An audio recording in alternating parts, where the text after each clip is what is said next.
walaupun jujur saya nggak seperti nggak apa-apa kan. Banyak juga siswa merasakan sama saat datang di ruang ibu di sini. Kamu nggak perlu khawatir, kita berbicara dengan mudah saja.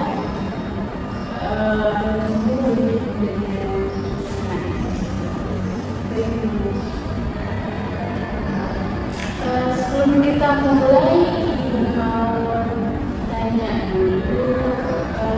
Saya bilang tadi ngapain aja? Tadi saya khusus ada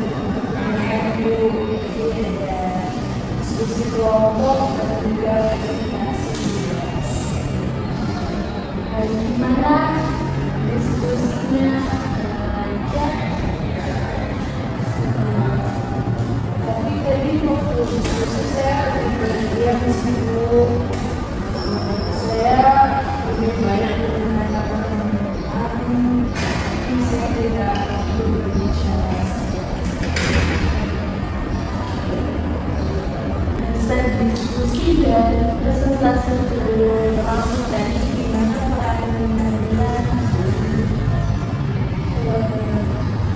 saat presentasi tadi saya berbeda jam 10.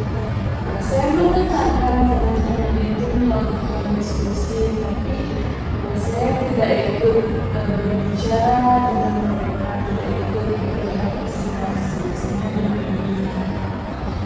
Jadi apakah kamu sebenarnya punya pendapat maksudnya saat diskusi tadi?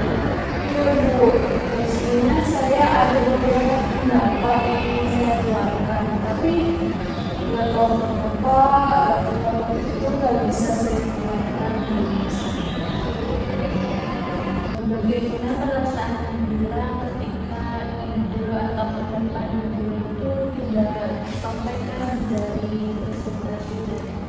Tentunya saya merasa nggak nyaman dari ibu, apalagi kadang-kadang merasa kalau setelah kelas selesai itu biasanya masih ada yang janggal gitu. Saya itu merasa menyesal karena saya tidak menyuarakan pendapat saya. Jadi ada perasaan menyesal karena tidak memberi kesempatan yang pada diri kamu tadi untuk menyampaikan pendapat. Baik, kita kira sebelum kita kelas menjauh, di sini Nabila sudah pernah mengikuti kelas ini. Jadi ibu akan jelaskan sedikit ya tentang konseling individu. Konseling individu ini adalah proses bantuan tatap muka antara klien dan konselor seperti negara lain, konselor untuk membantu Nabila memahami perasaan, memahami diri Nabila, dan untuk menyelesaikan masalah yang sedang dihadapi oleh Nabila. Nah, di sisi konseling ini juga ini bersifat nasihat sukarela dan menentukan semua yang Nabila sampaikan di sini akan menjaga rahasianya.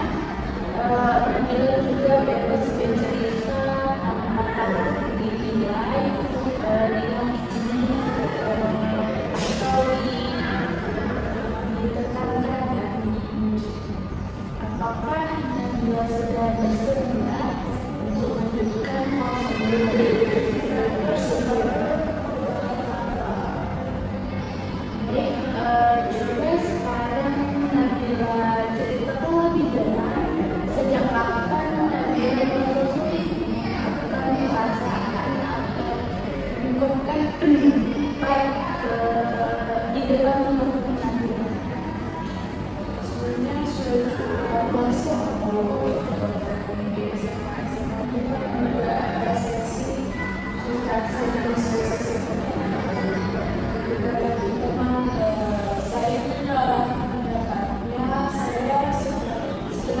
ada pendapat sendiri, namun tidak dapat saya sampaikan karena saya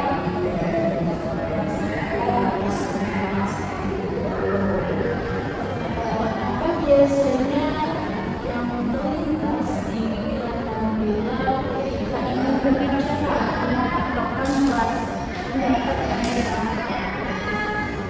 saya sebenarnya takut kalau saya salah saya berpikir ini kalau saya berpendapat kalau saya gimana, terus saya juga takut dicap oleh kalau seperti itu kalau misalkan saya menggunakan pendapat saya sendiri.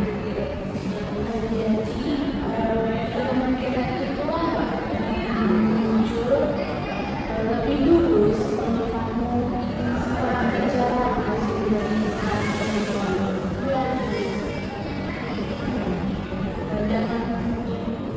dan ketika pikiran muncul apa yang terjadi menurutmu atau perasaan juga dari kayak perasaan kamu.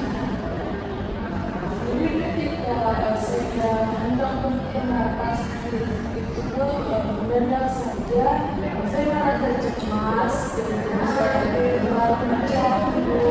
saya merasa ingin juga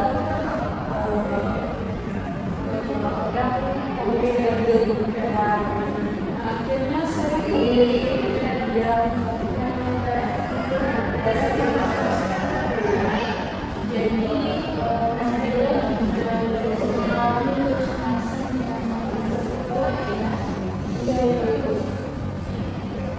yang dari cerita Nabila bahwa Nabila ini sebenarnya memiliki kemampuan ide yang bagus dan juga terlalu dengan tadi misalnya kecemasan yang sehingga membuat Nabila ini menahan pendapat. Sekarang ibu ingin mengajak Nabila untuk melakukan salah satu latihan yang penting dalam teknik konsentrasi tadi itu komunikasi perusahaan. Teknik ini membantu bagi dalam mengungkapkan perasaan dan pikiran selama ini adalah seolah-olah kami berbicara langsung dengan orang yang membuat kamu merasa takut. Kita akan melakukan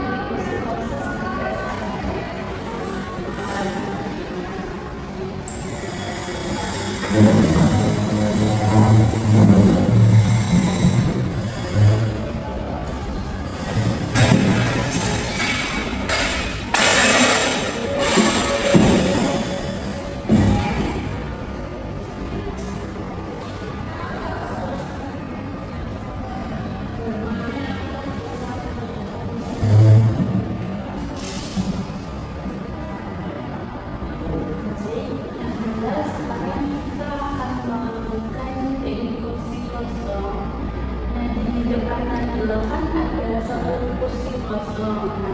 Bayangkan kursi kosong itu diduduk oleh teman-teman sekolah Nabila. Ambil waktu sebentar untuk Nabila itu benar-benar membayangkan situasinya. Jika sudah siap, sampaikan apa yang ingin Nabila sampaikan.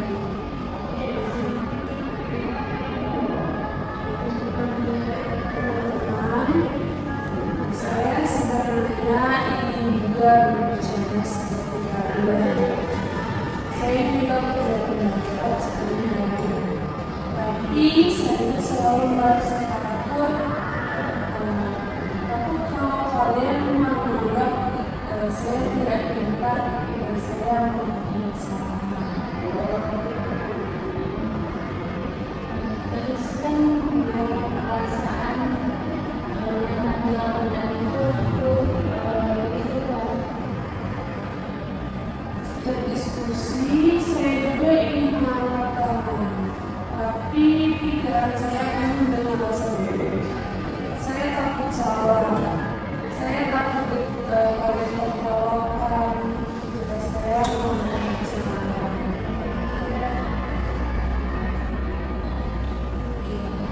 Baik, untuk selanjutnya di sini kita akan lebih peran dan silakan Nabila pindah tempat berdiri di kelas itu dan bayangkan kamu adalah salah satu teman dengan ingatkan kembali apa yang tadi kamu katakan lalu mengerti.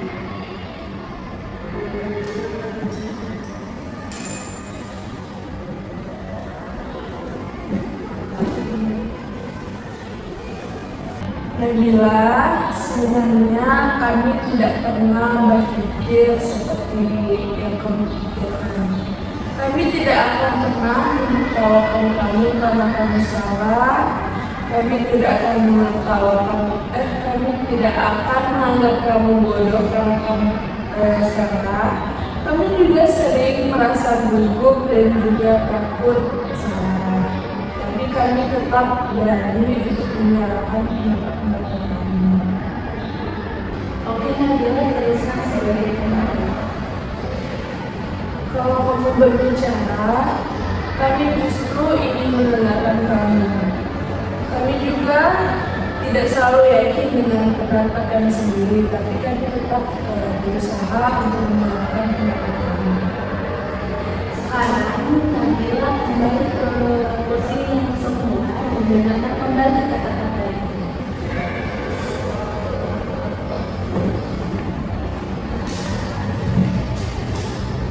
Saya merasa tidak mampu, rasanya seperti ada beban dalam diri saya. Baik Nabila, jadi kita pindah posisi dari sebelumnya tadi. Jadi Nabila, apa makna yang kamu dapatkan dari sesi kompetensi tadi? Saya sadar Bu, kalau selama ini ketakutan yang saya takutkan itu belum tentu sesuai dengan kenyataan atau kebenaran. Jadi pemahaman ini penting ya, artinya kamu mulai bisa membedakan antara ketakutan dan fakta yang sekarang. Iya Bu. Baik, dari sesi kita hari ini, apa hal yang paling berharga yang bisa Nabila pelajari tentang diri Nabila? Saya belajar kalau saya terlalu keras pada diri saya sendiri. Saya terlalu merasa takut dengan hal-hal yang bahkan belum tentu akan terjadi. Jadi mulai sekarang apa yang ingin Nabila lakukan? Saya ingin memberi kesempatan pada diri saya sendiri untuk mencoba. Saya ingin supaya saya tidak merasa takut sebelum saya mencoba.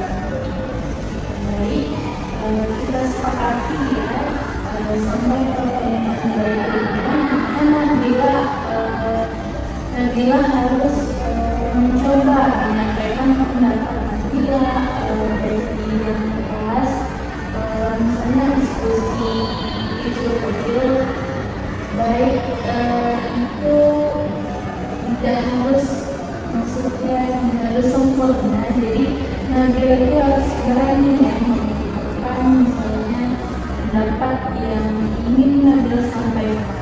Baik, saya akan mencoba dulu. Baik, terima